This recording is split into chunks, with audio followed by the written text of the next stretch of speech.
The first image we are looking at is the Ecstasy of Saint Teresa. This is the altarpiece that Coronado Chapel that is in Rome, Italy. This piece is made out of white marble with brass rays hanging above it. It was made around 647 to 652. This piece was made by Gian Lorenzo Bernini.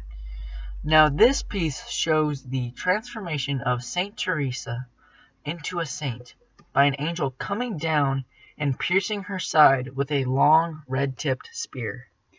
This symbolizes sex, and her emotion is her in pure happiness and joy. It was also made to depict the pleasure of praising God. She is in a state of ecstasy because she is being flooded with revelations from the angel and God. Above them, we can see skinny bronze cylinders, which are meant to symbolize rays from heaven. At the time, these would have been there would have been a system of using artificial golden light to shine down on them to enhance the piece and make it seem like God's holy light.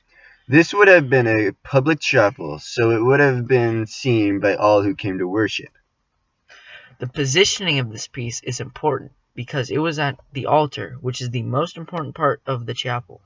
Now, the second piece we are looking at is the Yaxchilan lintel 25.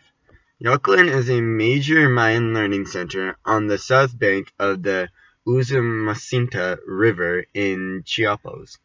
This was made in the late classical period between 600 to 900 AD.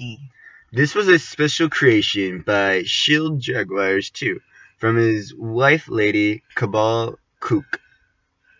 This was made as a part of 3 works in a series, and was created about 150 years after a long gap between buildings being built. These were commissioned by Bird Jaguar 4. These were all placed at Structure 23 and were held above the doorway. It is made out of limestone and is considered a great example of Mayan art. The scene being depicted is that of a ritual known as bloodletting ritual. These are being performed by the King Shield Jaguar and his wife Lady Cook.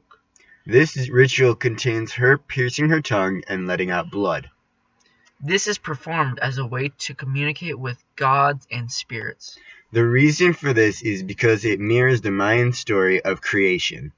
This most likely would have been a private ritual between the king and queen, as the king is holding a torch to illuminate the area of darkness around them. The bloodletting ritual was a common practice among the Mayan people.